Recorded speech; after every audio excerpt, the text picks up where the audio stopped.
Les amis, bonjour, on se retrouve pour une nouvelle vidéo et un nouveau débrief du FC Barcelone contre le club de Girona. C'était le derby catalan dans le cadre de cette journée, 29e journée de Liga.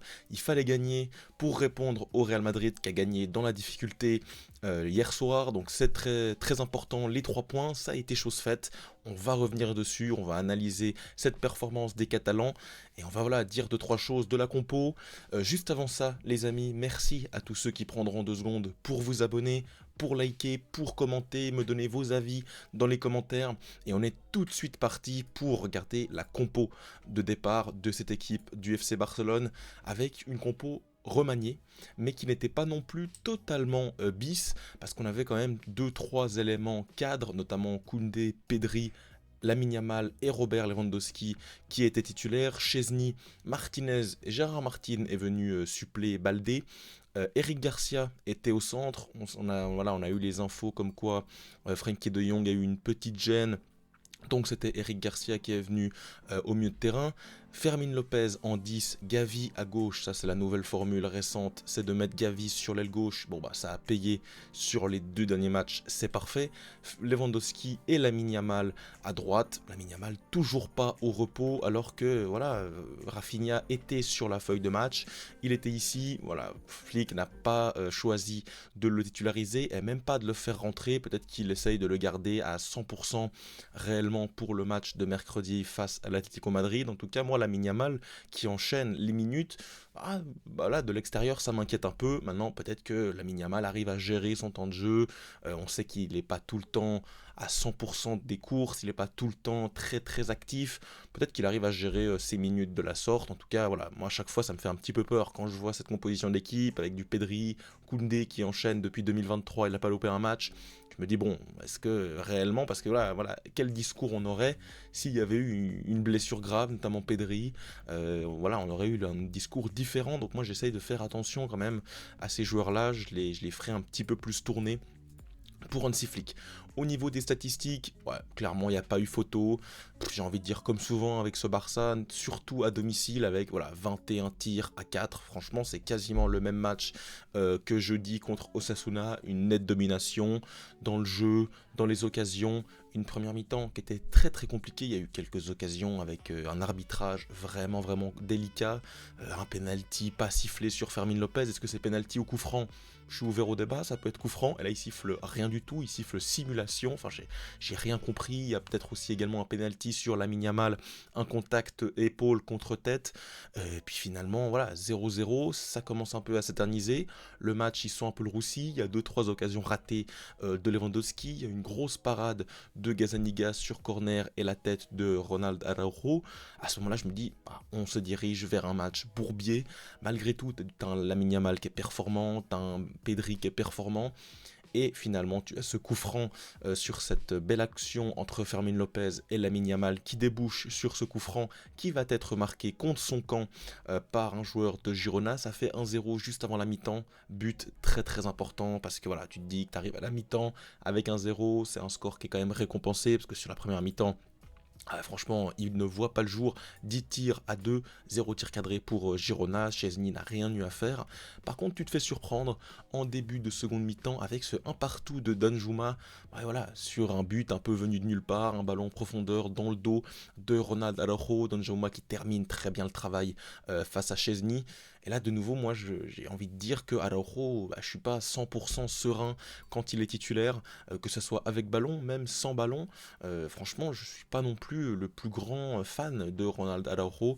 Maintenant, ce Barça a tellement de qualité que malgré tout, malgré ce but encaissé, tu peux en marquer 4 derrière et franchement, tu peux même en marquer 8, 9, 10. Ça serait même pas étonnant. T'as une barre de Lamine Yamal, t'as un croquage énorme de Baldé. Au lieu de faire la passe, il essaie de tirer tout seul du pied droit. Finalement, son tir, il est assez neutre.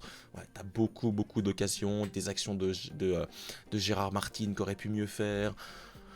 C'est un match total, un football total de la part du Barça qui maîtrise son sujet 4-1 face à Girona. Pour revenir un peu sur les perfs individuels, Ah, évidemment, j'ai beaucoup aimé Martinez, comme d'habitude. Martin, qui fait pas un mauvais match, et franchement, il est sur une très très bonne séquence en 2025. On peut dire ce qu'on veut. Alors oui, moi j'étais le premier voilà, à le vanner en 2024, ses mauvaises périodes. À chaque fois qu'il rentrait, on avait très très peur. Il était pas serein avec, sans ballon, dans la profondeur. Bref, c'était assez calamiteux.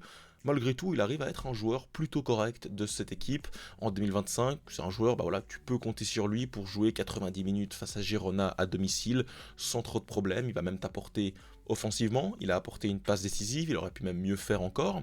Mais voilà, Gérard Martin, bah, j'ai pas grand chose à lui reprocher. Son rôle, il est clair. Supplé Baldé. Baldé, c'est quelqu'un qui a besoin de souffler souvent. Il fait beaucoup d'efforts. Donc il est quand même souvent.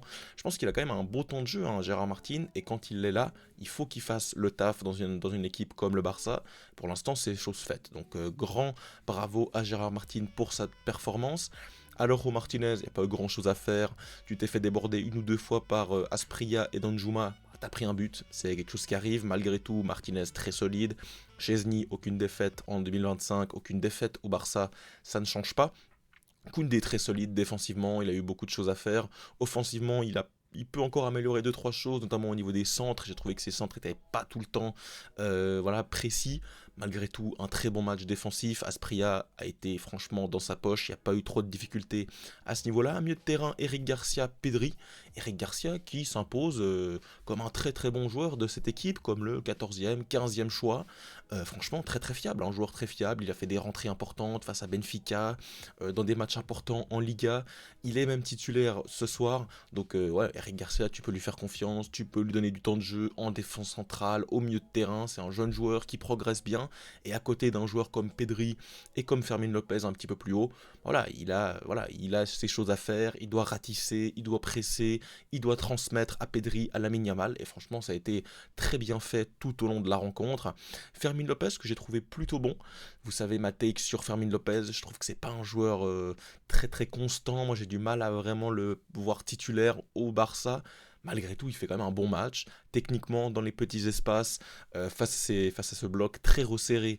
Parce que là, on le voit, un 4-5-1, c'était même un 5-3-1. Enfin, je sais pas ce que c'était, mais c'était une double muraille qui n'a pas du tout fonctionné parce que le Barça, on le sait, a tant de qualité technique, tant de qualité de vision de jeu, de percussion que franchement, ils arrivent à démembrer absolument tout ce qui est sur son passage. Fermin Lopez, très bon match, il offre sa petite passe décisive. Lamine Yamal, toujours pas décisif. C'est fou ces statistiques parce que voilà, bien évidemment, il a 17 ans, ça on va pas le répéter, mais il pourrait avoir tellement plus de stats, des passes D qui sont pas converties, des frappes sur la barre, sur l'équerre, des enroulés magnifiques qui finissent pas au fond. Mais voilà, on sait l'important, pour moi c'est pas les statistiques, hein, même si je le dis, parce que voilà, ça fait alimenter Twitter, ça fait alimenter les observateurs du foot. Malgré tout, Lamine Yamal fait un top match. Encore aujourd'hui, il enchaîne des prolongations face aux Pays-Bas, 90 minutes face à Osasuna, 90 minutes face à Girona. Je pense qu'il va jouer 90 minutes face à l'Atlético Madrid, face à Dortmund. Voilà, ça va enchaîner dans tous les sens pour Lamine Yamal et je le sens prêt pour cette fin de saison. Et Lewandowski, qui avec voilà, du déchet comme d'habitude, un peu de mal avec le ballon, mais qui claque son doublé, et un doublé très très important, le second but, son premier but des deux, il est essentiel à un partout, il met un but compliqué, une sorte de retourné un peu bizarre, il la prend devant Gazaniga qui est surpris, magnifique but, un peu un but des renards des surfaces, un but de baroudeur, 38 ans ou 36, je sais plus quel âge il a maintenant, Lewandowski, tellement il a d'années, en tout cas doublé très important.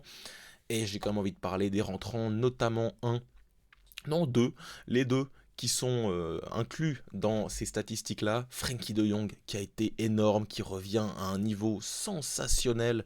Quand on pense à Frenkie de Jong, Pedri au milieu de terrain, waouh, je suis sous le choc franchement du niveau qu'arrive à avoir Frenkie de Jong sur la séquence récente.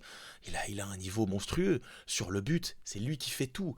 Il fait tout, il prend le ballon à l'entrée de sa surface de réparation, là, on va dire aux 20-30 mètres. il fait un dribble, deux dribbles, il élimine deux, trois joueurs, il se retourne, il court jusqu'à l'entrée de la surface, il décale. Lewandowski qui conclut de très très belle manière, mais franchement le but il est de A à Z pour de Frenkie de Jong qui fait un très très bon match, une très très belle entrée. J'espère qu'il réussira à être à 100% mercredi face à l'Atlético Madrid, ça devrait pas poser de problème. Ferran Torres, encore buteur, le Shark qui bat, qui marque. Un but magnifique, passe de Martin, entrée de surface, contrôle, pied droit, frappe, pied gauche, dans un timing très très court. Il surprend Gazaniga, court croisé, enfin magnifique match. Franchement, c'est des matchs. On a eu beaucoup de matchs comme ça cette saison. Le match aller, c'était 4-1 pour le Barça également. 4-1 cette fois-ci, avec, voilà, c'est un non-match. Un non-match, il y a eu pendant 10 minutes un petit peu de battement, hein, un partout, peut-être un petit peu surpris par l'envers du score. Malgré tout, quand les choses ont été remises à leur place par Robert Lewandowski, derrière ça a filé droit et ça aurait même pu faire popcorn avec un nombre de buts qui aurait pu être beaucoup plus grand, franchement. Bon, les amis, c'est tout pour ce débrief. J'espère qu'il vous aura plu. On se retrouve très vite pour parler football sur la chaîne. Donc, pour ne rien manquer, n'hésitez pas à vous abonner. Et on se retrouve très vite. Passez une très très bonne fin de soirée. Ciao.